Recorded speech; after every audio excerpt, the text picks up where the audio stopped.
ఆదికాండము 33వ అధ్యాయంలో యాకోబు తన అన్న అయిన ఏశావును కలుసుకుంటున్నాడు. గత పాఠంలో యాకోబు దేవుణ్ణి కలుసుకున్నాడు. ఆ రాత్రి యాకోబు దేవునితో పోరాడాడు. పోరాడింది యాకోబు కాదు, దేవుడు. యాకోబు మరో పోరాటం కోసం ఏమీ చూడటం లేదు. తన వెనుక లాబాను, తన ముందు ఏశావు. యాకోబు కన్నులెత్తి చూడగా అడుగో ఏశావు వస్తున్నాడు. అతనితో 400 మంది ఉన్నారు.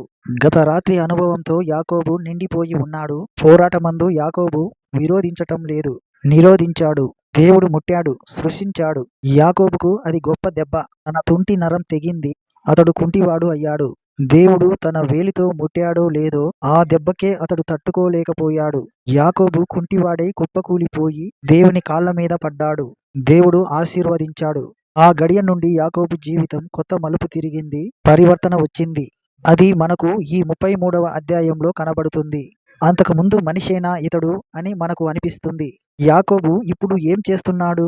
తన పిల్లలను లేయా రాహేలునకు 2 దాసీలకు పంచి అప్పగిస్తున్నాడు. కుటుంబానికి క్షేమం కలగాలి, వారికి ఎట్టి ఆపద కలగకూడదు. యాకోబు ఈ విషయంలో కట్టుదిట్టం చేసుకుంటున్నాడు. అతడు ముందరగా దాసీలను, అతని పిల్లలను, వారి వెనుక లేయాను, వారి పిల్లలను, ఆ వెనుక రాహేలును, ఏసేవును ఉంచి తాను వారి ముందర వెళుతూ తన సహోదరుణ్ణి సమీపించే వరకు 7 మారులు నేలపై సాగిలపడ్డాడు. ఏశావును సమీపించటానికి ఎంత భయపడుతున్నాడో చూశారా? దూరం నుంచే వంగి వంగి దండం పెడుతున్నాడు. ఏశావుతో 400 మంది ఉన్నారు. ఇంతకు ఏశావు మనసు ఎలా ఉందో? ఏశావు తనకు స్నేహితుడా, శత్రువా అర్థమవటం లేదు. ఏశావే పరిగెత్తుకుంటూ యాకోబుకు ఎదురు వచ్చాడు. అతన్ని కౌగలించుకొని ముద్దు పెట్టుకున్నాడు. వారిద్దరూ కన్నీరు విడిచారు, ఏడ్చారు. అన్నతమ్ములు, కవల పిల్లలు ఎంతో కాలానికి కలుసుకుంటున్నారు. గడిచిన కాలమంతా మరిచిపోయి ఒకరినొకరు ఆప్యాయంగా కౌగలించుకుంటున్నారు. దేవుడు ఏశావు హృదయాన్ని మార్చివేశాడు. నేను యాకోబును చంపుతా అని ప్రతిజ్ఞ చేసిన ఏశావు ఇప్పుడు తన సోదరుణ్ణి గాఢంగా కౌగలించుకున్నాడు. ఏశావు కన్నులెత్తి ఆ స్త్రీలను, పిల్లలను చూసి అన్నాడు, వీరు నీకేం కావాలి?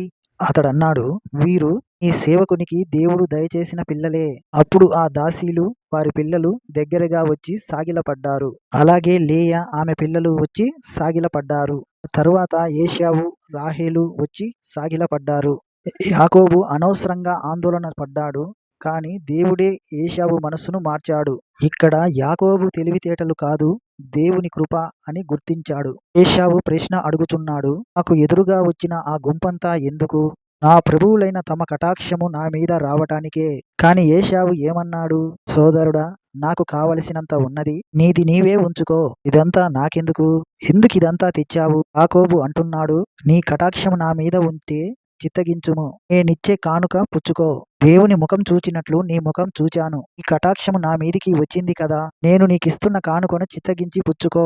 దేవుడు నన్ను కనికరించాడు, నాకు కావలసినంత ఉన్నది. ఈ విధంగా అతన్ని బలవంతము చేశాడు గనుక అతడు అది పుచ్చుకొని అన్నాడు, సరే మనము వెళదాం పద, నేను నీకు ముందుగా సాగి వెళ్తాను. చూడండి, అన్నదమ్ముల మధ్య అంతకు ముందు పచ్చిగడ్డి వేస్తే బగ్గుమనేది.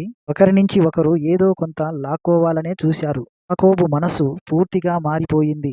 ఇచ్చే కానుకను తీసుకో అంటూ సోదరుణ్ణి బలవంతం చేస్తున్నాడు. నాకు వద్దు, నాకే బోలెడంత ఉంది అంటే కాదు గూదు అంటూ తీసుకోవాల్సిందే అంటున్నాడు. యాకోబు మాటలు వింటుంటే యెరికోలో జక్కయ్య జ్ఞాపకము వస్తాడు. యేసు ప్రభువు తన ఇంటికి వచ్చినప్పుడు జక్కయ్య మనసు మారి కొత్త మనిషి అయ్యాడు.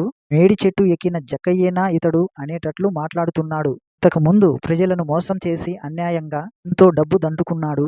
ఎవరికి నేను అన్యాయం చేశానో వారికి నేను 4 అంతలా ఇచ్చేస్తాను అంటున్నాడు. నష్టపరిహారం చెల్లించడానికి అతడు సిద్ధం.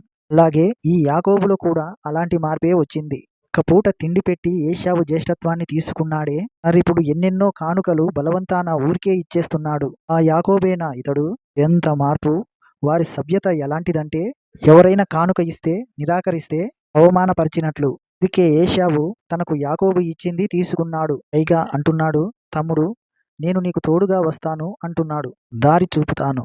అందుకు యాకోబు అన్నాడు, నా దగ్గర ఉన్నవి పసిపిల్లలు, గొర్రెలు, మేకలు, పశువులు, పాలిచ్చేవి చూస్తున్నావుగా. ఒక్కరోజే వాటిని ఒడిగా తోలితే అవి చస్తాయి. ఇది ప్రభుల వారు గ్రహించండి, అన్యగా తలంచకండి. మీరు దయచేసి ముందుగా వెళ్ళండి. మా దాసుడనైన నేను నా ప్రభువుల వారి వద్దకు సేయీరుకు వస్తాను. ఆ ముందర ఉన్న మందలు నడువగలిగిన కొలది వాటిని మెల్లగా నడిపించుకొని వస్తాను. నీవు త్వరగా వెళ్ళిపో. మేము మెల్లిగా ప్రయాణం చేసి వస్తాము. ఇష్టమైతే నా వద్ద ఉన్న జనులను కొందరిని నీ దగ్గర వదిలి వెళ్తాను. యాకోబు అన్నాడు, అదంతా ఎందుకు? నా ప్రభువుల వారికి నాపై కటాక్షము ఉంది, అది చాలు. యాకోబు అతి వినయం ఎంతవరకు వెళ్ళింది అంటే ప్రతి మాట ఆచి తూచి మాట్లాడుతున్నాడు. మాట మాటకు నా ప్రభువులైన తమరు అంటున్నాడు. ఎంత తగ్గింపు, ఎంత విధేయత! అదే రోజున ఏశావు తన త్రోవన శేయీరుకు వెళ్ళిపోయాడు. శేయీరు ఎక్కడ ఉంది? అది దక్షిణ కానానున ఉంది. ఈ ఏదోము ప్రాంతం. తన తండ్రి తదనంతరం ఏశావు శేయీరు కొండ ప్రాంతానికి తరలి వెళ్ళిపోయాడు. ద్వితీయోపదేశ కాండము 2వ అధ్యాయము 5వ వచనం ప్రకారము ఈ ప్రాంతం ఏశావుకు ఇయ్యబడింది.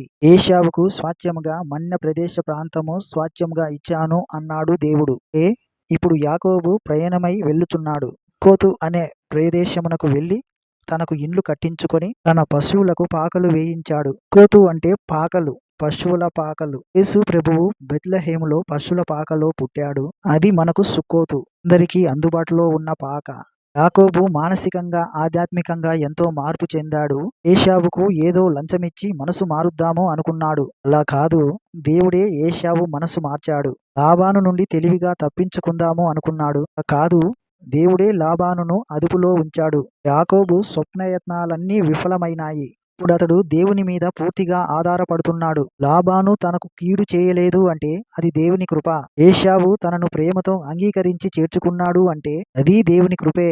యాకోబుకు అతిశయించడానికి ఆస్కారమే లేదు. ఇప్పుడు అటు ఇటు యాకోబుకు శాంతి, సమాధానం.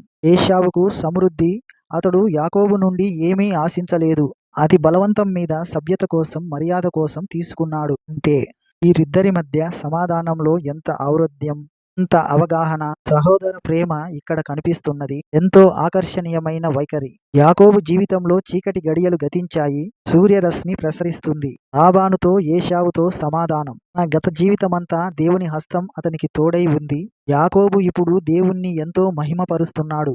అయినా అతను అంతకు ముందు తాను వేసిన విత్తనం ఇదే రకపు పంటను ఇయ్యబోతుంది. దేవుడు వెక్కిరించబడడు. ఎవడు ఏది విత్తితే అదే పంట కోస్తాడు. ఈ సమయమందు యాకోబు శేయీరుకు చేరుకున్నాడు. తండ్రి చనిపోయినప్పుడు, తండ్రి అంత్యక్రియలకు వచ్చినప్పుడు మళ్ళీ కనబడతాడు. ఇంతవరకు యాకోబు సంగతి మనకు వినబడదు. 35వ అధ్యాయం వరకు యాకోబును మళ్ళీ చూడము. యాకోబు, భలే వాడివయ్యా బాబు, మా జీవితానికి ఎంత సన్నిహితంగా ఉన్నావో అనిపిస్తోంది మనకు. యాకోబు పద్దనారాములో నుండి వచ్చిన తరువాత కనాను దేశములో ఉన్న షెకెము అనే ఊరికి సురక్షితముగా వచ్చి ఆ ఊరి ముందరే తన గుడారము వేసుకున్నాడు. తన గుడారము వేసుకున్న పొలము యొక్క భాగాన్ని షెకెము తండ్రి అయిన హామోరు కుమారుల 100 వరహాలకు కొని అక్కడ ఒక బలిపీఠము కట్టించి దానికి ఏల్ ఎలోహేహి ఇశ్రాయేలు అని పేరు పెట్టాడు. ఇశ్రాయేలీల దేవుడే దేవుడు అనే అర్థమిచ్చే పేరు. నేరానికి శిక్ష దేవుడు నిర్ణయించిన విధానం. మానవ ప్రవృత్తిలో నేరం ఎందుకు చోటు చేసుకుంటుంది? నైతికమైన మనస్సాక్షి ప్రతి ఒక్కరికి కుటుంబంలో మనిషికి బాల్య దశలో అలవడుతుంది. వ్యక్తిగత బాధ్యతలు నేర్చుకునేది కుటుంబంలోనే. నేటి నైతిక సంక్షోభానికి అసలు కారణం సమాజంలోని కుటుంబాలలో నైతిక ప్రమాణాలు దిగజారిపోవటమే. ఈ విషయంలో అమూల్యమైన పాఠం మనం నేర్చుకుంటున్నాము. గత నిబంధనలోని వాస్తవ గాథల్లో ఎన్నో పాఠాలు మనం ఇంతవరకు నేర్చుకున్నాము. పూర్ణ హృదయంతో, పూర్ణ ఆత్మతో మనం దేవుణ్ణి ప్రేమించాలి, ఆయనను సేవించాలి. దేవుని మాటలు మన హృదయంలో, మన మనసులో ఉంచుకొని వాటిని మన చేతుల మీద సూచనలుగా కట్టుకోవాలి. కన్నుల నడుమ బాసికంగా ఉండాలి. దేవుని వాక్య సత్యాలను పిల్లలతో చర్చించాలి. వారికి అర్థమయ్యేలా చెప్పాలి. ఇంట్లో ఎక్కడ చూచినా దేవుని వాక్యం మనకు కనబడాలి, వినపడాలి. ప్రభువును ప్రేమించి ఆయన మార్గములన్నిటిలో నడుస్తూ ఆయననే హత్తుకొని ఆయన ఆజ్ఞలను అనుసరించి జాగ్రత్తగా నడుచుకోవాలి. ఆజ్ఞలను గైకొంటే దీవెన, లేకుంటే శాపము. ఈ వ్యక్తిగత తీర్మానంపై ఆధారపడి ఉంది. ఎరిజీము కొండ దేవుని కొండ, ఏబాలు కొండ సైతాను కొండ, అప్పపు కొండ. 2 కొండలలో నీది ఏ కొండ? సోదరుడా, సోదరి, పాత నిబంధన గ్రంథములన్నిటిలో అటూ ఇటూ, ఆటూ పోటు వ్యక్తుల జీవితాలలో, కుటుంబాలలో తేటగా చూడగలం. 127వ కీర్తన 1వ వచనం. జీవిత సూత్రం మనకు ఒకటి చెప్పబడి ఉంది. యెహోవా ఇండ్లు కట్టించని ఎడల దానిని కట్టువారి ప్రయాస వ్యర్థమే. కుటుంబ యజమాని, యజమానురాలు ఇద్దరు దేవునితో కలిసి జతపని వారై నిర్మిస్తారు. దేవునితో మనము సహనిర్మాతలం. క్రైస్తవ కుటుంబీకులారా, కీర్తన 141వ అధ్యాయము మీ హృదయాల ముద్రించుకోండి. ప్రార్థనా ధూపం అదే సాయంకాల నైవేద్యం. నా నోరు పెదవులు యేసు స్వచ్ఛ చేత పవిత్రమైపోవాలి. దైవదాసులు వాక్య ప్రబోధంలో మనలను గద్దిస్తే తైలాభిషేకం. యేసు మధుర వాక్కులు చెవులారా వినండి, మనసారా ధ్యానించండి. దేవుని దృష్టిలో కుటుంబ వ్యవస్థ ఎంతో పవిత్రమైనది. కుటుంబ సంక్షేమం దేవుని ప్రత్యేక లక్షణం. తన ఇంటి వారిని సరిగా నడిపించలేనివాడు అవిశ్వాసి కంటే చెడ్డవాడు. కుటుంబ పరిధిలో సహనము, దయ, కనికరము కానరావాలి. ఏశావు, లాబాను మనస్సు ఎలా మారిందో, దేవుని బిడ్డ అయిన యాకోబుకు దేవుని కాపుదల ఎలా ప్రాప్తించిందో గమనించండి.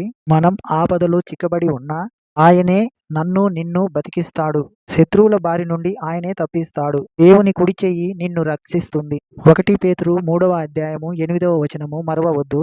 మీరందరూ ఏక మనస్కులై ఒకరి సుఖ దుఃఖములయందు ఒకరు సహోదర ప్రేమ గలవారు, కరుణాచిత్తులు, వినయ మనస్కులై ఉండండి.